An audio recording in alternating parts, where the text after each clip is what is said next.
What is the collective noun for community groups? By SANDI MILLER. A well-attended meeting was held at Now and Not Yet on the evening of March 2, which saw the core of the Warrandyte community come together to establish a representative group of Warrandyte community organisations.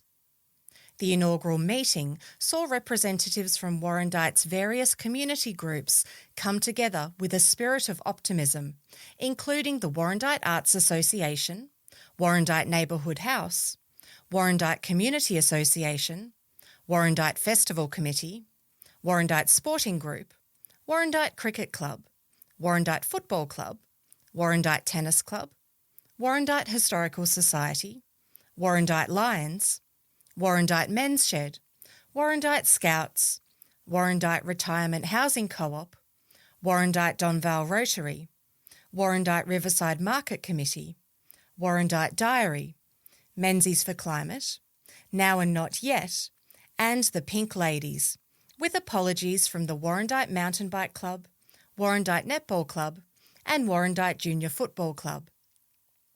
High on the agenda was the opportunity for groups to meet, with time set aside for each group to provide a background on their organisation and express the challenges they are facing over the foreseeable future. President of the Warrandyte Community Association, Terry Tovey, opened the meeting by saying several groups' leaders felt it was a great time for the many and varied community groups to get together to discuss their issues and see whether there are opportunities to help each other.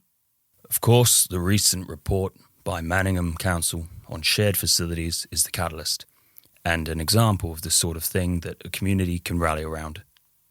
He said it was an opportunity for local groups to benefit from a common understanding and from sharing experiences, and he hoped it would be the first of a regular calendar of meetings. The gathered groups expressed an appetite for collaboration and future networking, as many of these groups have existed side by side for decades without knowing what each other does, and with many potentially benefiting from cooperation. Rotary President Olive Orman highlighted the recent work her organisation has done on community engagement, with a common theme in her series of community interviews articulated first by local police sergeant Stuart Henderson. He said, there are all these fabulous groups doing fabulous things, but they're all doing it separately, and he suggested we should get together 3 or 4 times per year. She said, which is what is hoped this meeting will be the start of. The MC for the event, Grant Purdy of the Warrandyte Arts Association, discussed the genesis of the meeting, which was Manningham Council's Warrandyte Community's Facilities Review, which he said has allowed the community to find a united voice to protect Warrandyte, the jewel in Manningham's crown.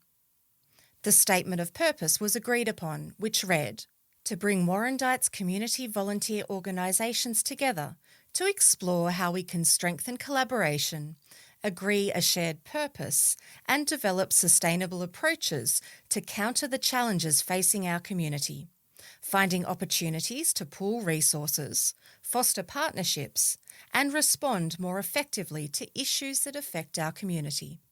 The group envisaged being able to respond to issues such as loneliness, youth engagement, food rescue, resilience and security, environmental stewardship, and emergency preparedness. The final order of business was a lively discussion on finding a name for the new collective, with many suggestions taken from the floor. The final name was decided by a vote via email, with the ultimate winner being Warrandyte Volunteers Alliance, WAVA. Community groups interested in attending future meetings of WAVA can contact convener Olive Orman at oliveorman@gmail.com. See the story on page 5 to see the community's continuing discussions on the Warrandyte Community Facilities Review. This story was read by Rebecca Rose, Mason Frost, Margaret Kelly,